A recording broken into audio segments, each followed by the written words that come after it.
तो हिजाब मामला अभी सुलझता नजर नहीं आ रहा। मुसलसल इसको लेकर मांग की जा रही है। मुस्लिम तालिबात इस बात की मांग पर अड़ी हुई हैं कि हिजाब पहनकर स्कूल में दाखिल होने की इजाजत मिले। कर्नाटका हाईकोर्ट का फैसला सामने आया जिसमें जो पाबंदी थी उसे बरकरार रखने की बात भी कही गई। और उर्दू सहाफत का नंबर 1 चैनल जी सलाम पल पल के अपडेट्स इस खबर से मुतालिक आप तक पहुंचा रहा है। और अब भी जो सुप्रीम कोर्ट का रुख तालिबात ने किया है उसके जो अपडेट्स हैं वो भी आप तक पहुंचा रहे हैं। और इसीलिए बराह रास्त बात करने के लिए हमारे नुमाइंदा शाहिद काजी भी हमारे साथ इस वक्त जुड़ गए। उनका रुख करते। शाहिद, आज हमने देखा कि बंद का ऐलान किया गया था, किस तरह का असर बंद का देखने को मिला? मिले जुले रद्द-ए-अमल अब तक सामने आ रहे थे। जी बिल्कुल इरम, देखिए जो बंद का ऐलान किया गया है उलमा की तरफ से और मुख्तलिफ तंजीमों का भी उसमें साथ है। आज जो बंद बुलाया गया है कहीं ना कहीं मिला जुला रद्द-ए-अमल उसका सामने आ रहा है। शिवाजी नगर, बेंगलुरु के पार्ल्या इलाका और घोरी पार्ल्या इलाका, चामराजपेट और कई मुख्तलिफ ऐसे इलाके हैं जहां पर मुसलमानों की बहुत ज्यादा दुकानें हैं, वहां मुकम्मल तौर पर बंद नजर आ रहा है। और कई ऐसे जगह हैं जहां रियासत के दूसरे हिस्से में अगर अजला की बात करें तो बड़े शहरों में तमाम तर बड़े शहरों में मुसलमानों ने बंद का मुजाहरा किया है। कुछ एक छोटे गांव है जहां पर बंद का असर नहीं हुआ है क्योंकि वहां तक मैसेज नहीं पहुंच सका है। और कई ऐसे भी मकामात हैं जहां बंद का पूरी तरह से मुकम्मल तौर पर असर देखने को मिल रहा है। अब तक जो किसी तरह की नाखुशगवार वाकयात पेश आने की कोई खबर नहीं है। पुरअमन तरीके से जो है ये जो अमन बंद जो है वो मनाया जा रहा है। उलमा की तरफ से खास करके अपील की गई थी कि किसी तरह का एहतजाज, स्लोगन या रैली न किया जाए, जबकि कर्नाटक में दफा 144 सेक्शन लगा हुआ है और कहीं ना कहीं इसको मद्देनजर रखते हुए किसी तरह का एहतजाज करने के लिए भी मना किया गया था। सिर्फ दुकानें बंद करके अपने घरों में रहकर एक अमन के साथ, इत्मीनान के साथ जो एक ऐसा पैगाम दें ताकि मायूसी का पैगाम जो है हुकूमत तक पहुंच सके, आम लोगों तक पहुंच सके कि हिजाब को लेकर कम्युनिटी क्या सोचती है और कितनी संजीदगी से इसे लेती है। जी बिल्कुल। और इस बंद का ऐलान किया गया था लेकिन इसके बेंगलुरु के मुख्तलिफ हिस्से में इस बंद का असर देखने को मिला। कुछ गैर मुस्लिम लोगों की भी दुकानें हैं यहाँ पर, उनके जरिए किस तरह के रद्द-ए-अमल शायद सामने आ रहे हैं? क्योंकि कई ऐसी भी तस्वीरें सामने आई थी जब एहतजाज चल रहा था कि हिमायत में भी नजर आ रहे थे लोग।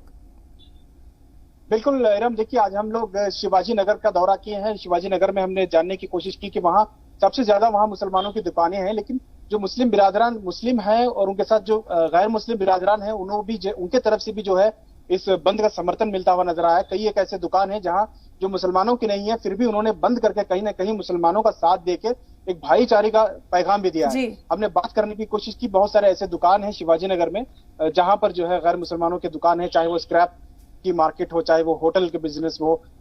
कई ऐसे दुकानें हैं जो गैर मुसलमानों के थे, उन्होंने भी इसे बंद करके कहीं ना कहीं एक भाईचारे का पैगाम दिया। और साथ ही साथ मुसलमानों में भी जो है, हालांकि इस बंद को लेकर कई इख्तलाफ थे क्योंकि कहा जा रहा था कि इस बंद का मकसद जो है कोर्ट के फैसले के खिलाफ, कोर्ट के खिलाफ है, जबकि ऐसा नहीं है। ये जो बंद है ये कोर्ट के खिलाफ नहीं, इस फैसले के कोर्ट का जो फैसला है उससे मायूस होकर एक पैगाम देने की कोशिश की गई है।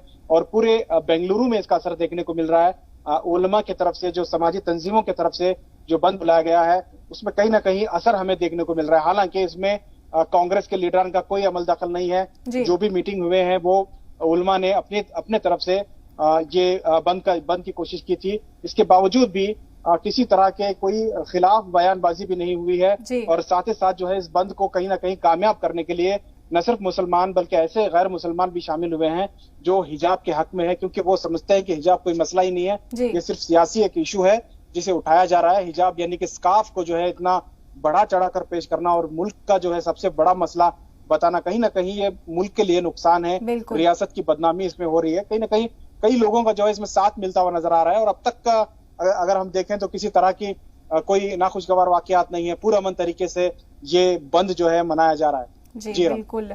तो जो मुखालिफत है वो मुसलसल देखने को मिल रही है, लेकिन अहम बात यह है कि ये जो मुजाहरा है, जो बंद है, ये कोर्ट के खिलाफ नहीं बल्कि कोर्ट ने जो फैसला सुनाया है उससे मायूस होकर लोगों ने इस बंद का ऐलान किया। शायद जब ये मामला उठना शुरू हुआ था तो ऑपोजिशन की जो जमातें हैं वो एकजुट होकर एक आवाज बनती हुई नजर आ रही थी, लेकिन जब से कर्नाटका हाईकोर्ट का फैसला आया तब से सियासी बयानबाजियां भी बंद हो गई हैं। और आज के बंद की अगर बात करें तो क्या मकामी जमातें इस बंद की हिमायत में नजर आ रही हैं?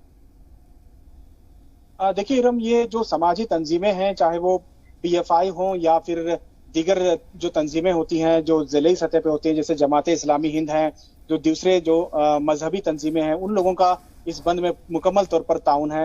लेकिन सियासी अगर बात करें तो कांग्रेस का इसमें कोई स्टैंड नहीं है, क्योंकि इस बंद से कहीं ना कहीं ये गलत मैसेज ये जा रहा है कि ये बंद कोर्ट के खिलाफ है, जबकि कोर्ट के खिलाफ कोई इस तरह के काम करना जो गैर कानूनी होता है। लेकिन उलमा ने जो पैगाम दिया है वो लोगों तक, आम लोगों तक पहुंचने में कहीं ना कहीं नाकाम हुआ है। लोग ये समझ रहे हैं कि ये जो बंद बुलाया गया है ये कोर्ट के जजमेंट के खिलाफ, यानी कि कोर्ट के ही खिलाफ है। इस वजह से गलत मैसेज जाने की कोशिश की गई है, लेकिन जबकि ऐसा नहीं है। उलमा का जो पैगाम है बस इतना ही है कि वो अपने घर में रह के मायूसी का इजहार करें, ताकि लोगों को ये पता चले कि वो हिजाब के लिए कितना संजीदगी से इस मामले को लेते हैं। हालांकि कांग्रेस के लीडरान की तरफ से कोई ऐसा बयान नहीं आया है, ना ही बंद के खिलाफ आया है और ना ही बंद की हिमायत में आया है। हमने जानने की कोशिश की थी, लेकिन उलमा की तरफ से भी हमने जानने की कोशिश की। उलमा ने भी जो है, उलमा की तंजीम जो हुई है वो भी सियासी यहाँ के जो एमएलएज और एमपीज और एमएलसीज हैं उन लोगों को बंद के ताल्लुक से कोई इंफॉर्मेशन नहीं दी है।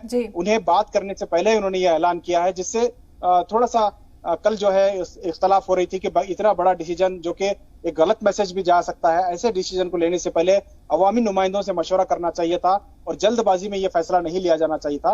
लेकिन अवाम ने इसे गलत मानते हुए भी ये कहा है कि उलमा ने जो फैसला किया है उसकी इज्जत रखने के लिए हमें इस बंद को कामयाब बनाना है। इसी वजह से तमाम अजला में हमें इस बंद का असर देखने को मिल रहा है। जी बिल्कुल। तो सियासी जमातें इस वक्त बचती हुई नजर आई, लेकिन साफ तौर पर जो उलेमा है उन्होंने यही बात साफ की कि कोर्ट के खिलाफ नहीं बल्कि जो कोर्ट का फैसला आया उससे मायूसी का इजहार करने के लिए इस बंद का एहतमाम किया गया। इसके अलावा शायद एक बहस का मुद्दा यह भी था कि जो फैसला आया उसके बाद हिजाब पहनकर जो लड़कियां स्कूल जा रही थी, सरकारी स्कूल हो या प्राइवेट हो, उन पर तो बहस चली, लेकिन जब माइनॉरिटी स्कूलों की बात हुई थी तो कोई भी तस्वीर सामने साफ तौर पर नहीं नजर आ रही थी। तो क्या माइनॉरिटी स्कूल्स का रुख है इस बारे में? देखिए, माइनॉरिटीज जो डिपार्टमेंट है हुकूमत का, माइनॉरिटी वेलफेयर डिपार्टमेंट, उसके तहत बहुत सारे स्कूलें रेसिडेंशियल स्कूल भी चलती हैं और कॉलेजेस भी चलते हैं जी। ऐसे इदारे जो सरकार के डायरेक्ट कंट्रोल में आती हैं, जैसे माइनॉरिटी वेलफेयर डिपार्टमेंट के, उन्होंने भी एक सर्कुलर जारी करके ये कहा था कि जब तक कोर्ट का फैसला ना आ जाए तब तक हिजाब ना पहना जाए, हिजाब या शॉल ना पहना जाए। तो कहीं ना कहीं ये गैर जरूरी एक सर्कुलर माइनॉरिटी वेलफेयर डिपार्टमेंट की जानिब से, उसके जो सेक्रेटरी हैं पी मनीवन्नन की जानिब से जारी हुआ था। उसके बाद कई लोगों ने जो है इस पर तंज कसा था कि माइनॉरिटी डिपार्टमेंट को इसमें इस तरह का सर्कुलर निकालने की जरूरत नहीं, क्योंकि वहां पर ज्यादातर माइनॉरिटी बच्चे पढ़ते हैं, वहां स्कार्फ का या हिजाब का कोई मसला ही नहीं था। इसे गैर जरूरी तौर पर उछालने के लिए माइनॉरिटी डिपार्टमेंट ने यह किया है।